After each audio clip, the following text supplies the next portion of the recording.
ओम परमात्मने नमः। अध्यात्म ज्ञान नित्यत्वम तत्व ज्ञानार्थ दर्शनम एतज्ज्ञानमिति प्रोक्तम ज्ञानम यदतो अन्यथा। अर्थात अध्यात्म ज्ञान नित्यत्वम, संपूर्ण शास्त्रों का तात्पर्य मनुष्य को परमात्मा की तरफ लगाने में, परमात्मा प्राप्ति कराने में, ऐसा निश्चय करने के बाद परमात्मा तत्व जितना समझ में आया है उसका मनन करे।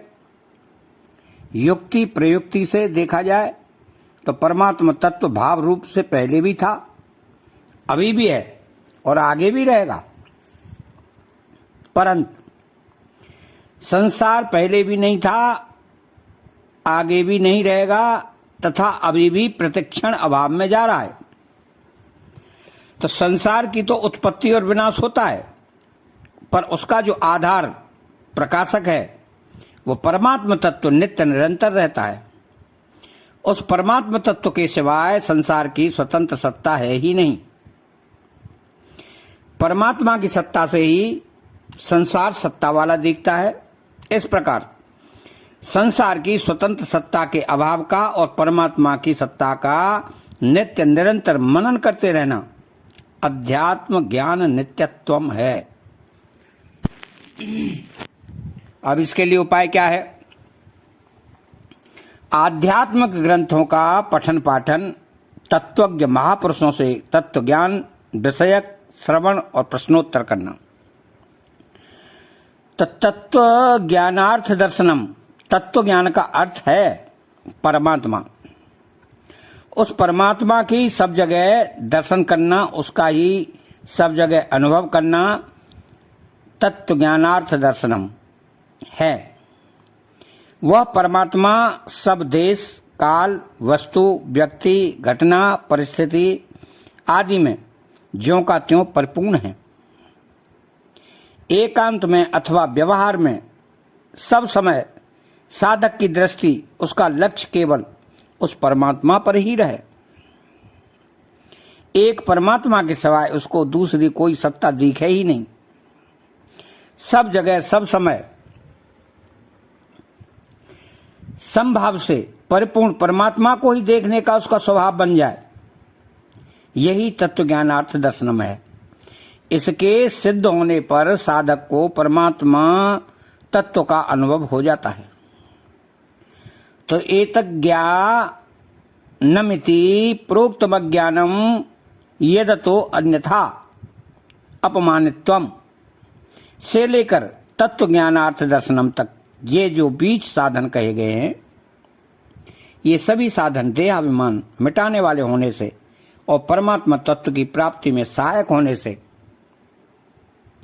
ज्ञान नाम से कहे गए हैं। तो इन साधनों से विपरीत मानित्व, दंभित्व, हिंसा आदि जितने भी दोष हैं वे सभी देहाभिमान बढ़ाने वाले होने से और परमात्मा तत्व से विमुख करने वाले होने से अज्ञान नाम से कहे गए हैं।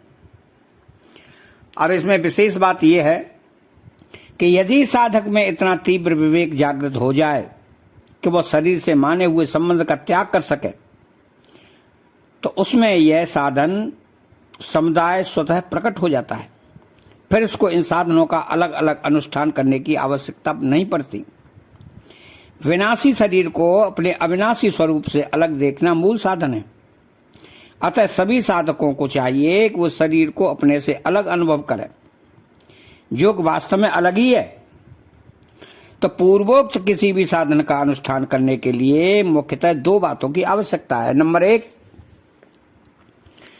साधक का उद्देश्य केवल परमात्मा को प्राप्त करना हो, और नंबर दो, शास्त्रों को पढ़ते सुनते समय यदि विवेक द्वारा शरीर को अपने से अलग समझ ले तो फिर दूसरे समय में भी उसी विवेक पर स्थिर रहे। इन दो बातों के दृढ़ होने से साधन समुदाय के सभी साधन सुगम हो जाते हैं। शरीर तो बदल गया पर मैं वही हूं जो बचपन में था। यह सबके अनुभव की बात है। अतः शरीर के साथ अपना संबंध वास्तविक न होकर केवल माना हुआ है। ऐसा निश्चय होने पर भी वास्तविक साधन आरंभ होता है। साधक की बुद्धि जितने अंश में परमात्मा प्राप्ति के उद्देश्य को धारण करती है, उतने ही अंश में उसमें विवेक की जागृति तथा संसार से वैराग्य हो जाता है। भगवान ने विवेक और वैराग्य को पुष्ट करने के लिए ज्ञान के आवश्यक साधनों का वर्णन किया है। तो जब मनुष्य का उद्देश्य परमात्मा प्राप्ति करना ही हो जाता है, तब दुर्गुणों एवं दुराचारों की जड़ कट जाती है, चाहे साधक को इसका अनुभव हो या न हो। जैसे वृक्ष की जड़ कटने पर भी बड़ी टहनी पर लगे हुए पत्ते कुछ दिन तक हरे दिखते हैं, किंतु वास्तव में उन पत्तों के हरेपन की भी जड़ कट चुकी है। इसलिए कुछ दिनों के बाद कटी हुई टहनियों के पत्तों का हरापन मिट जाता है। ऐसे ही परमात्मा तत्व की प्राप्ति का दृढ़ उद्देश्य होते ही दुर्गुण दुराचार मिट जाते हैं। यद्यपि साधक को आरंभ में ऐसा अनुभव नहीं होता और उसको अपने में अवगुण दिखते हैं, तथापि कुछ समय के बाद उनका सर्वदा अभाव दिखने लग जाता है। तो साधन करते समय कभी कभी साधक को अपने में दुर्गुण दिखाई दे सकते हैं, परंतु वास्तव में साधक में लगने से पहले उसमें जो दुर्गुण रहे थे वे ही जाते हुए दिखाई देते हैं। यह नियम है कि दरवाजे से आने वाले और जाने वाले दोनों ही दिखाई देते हैं। यदि साधन करते समय अपने में दुर्गुण बढ़ते हुए दिखते हों तो समझना चाहिए कि दुर्गुण आ रहे हैं, परंतु यदि अपने में दुर्गुण कम होते हुए दिखते हों तो समझना चाहिए कि दुर्गुण जा रहे हैं। ऐसी अवस्था में साधक को निराश नहीं होना चाहिए, प्रत्युत अपने उद्देश्य पर दृढ़ रहकर तत्परता पूर्वक साधन में लगे रहना चाहिए। इस प्रकार साधन में लगे रहने से दुर्गुण दुराचारों का सर्वदा अभाव हो जाता है। अब इसके भाव में जाया जाए तो क्षेत्र और क्षेत्रज्ञ के विभाग का ज्ञान कराने में हेतु होने से इन 20 साधनों को ज्ञान नाम से कहा गया है। इससे जो विपरीत है वो अज्ञान है। साधन न करने से मनुष्य ज्ञान की बातें तो सीख लेता है पर अनुभव नहीं कर सकता।